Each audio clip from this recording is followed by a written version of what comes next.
பல திருமணங்கள் நிச்சயதார்த்தம் வரைக்கும் போய் அதுக்கு பின்னால் கூட தடைப்பட்டிருக்கு. அது போன்ற அனுபவங்கள்லாம் உங்களுக்கு உண்டா? வரும் சார். அதாவது அவங்கள பார்த்துட்டு அவங்களுக்கு ஒண்ணு அந்த பொண்ணு திடீர்னு மனசு மாறிடுவாங்க. நான் சொன்ன மாதிரி தான் பெண்களும் பையனும் கடைசி நிமிஷம் வரைக்கும் அவங்களுக்கு வந்து டைலமா இருக்க தான் செய்யறது. ஏதோ ஒரு விஷயத்துல வந்து அவங்க மனசு மாறிட்டு வேண்டாம் அப்படின்னு யோசிக்கிறாங்க அப்படின்னாக்க, அது அது ரொம்ப கல்யாணம் வரைக்கும் தான் நான் நாளைக்கு கல்யாணம் அப்படி சொல்லல. ஒரு மாசம் கல்யாணத்தை நிச்சயம் பண்ணிட்டு கூட வேண்டான்னு யோசிக்கிறவங்கலாம் இருக்காங்க. இன்னையோட கால சூழல் அப்படிதான் இருக்கு.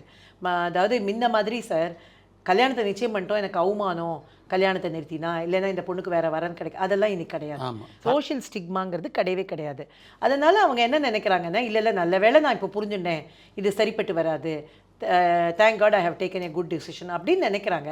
அதை நம்மளும் அதை வந்து எடுத்துக்கிறோம். சரி அவங்களுக்கு சரி வராது அப்படின்னாக்க கட்டாயமாக அவனுக்கு கம்பல் பண்ணி கல்யாணம் பண்ணி வைக்கிறதுங்கிறதோ இல்லை இல்லை நீ பண்ணலைன்னா அடுத்த பொண்ணுக்கு என் பொண்ணு கல்யாணம் ஆகாதுன்னு அப்பா அம்மாக்கள் வற்புறுத்துறதோ கிடையாது.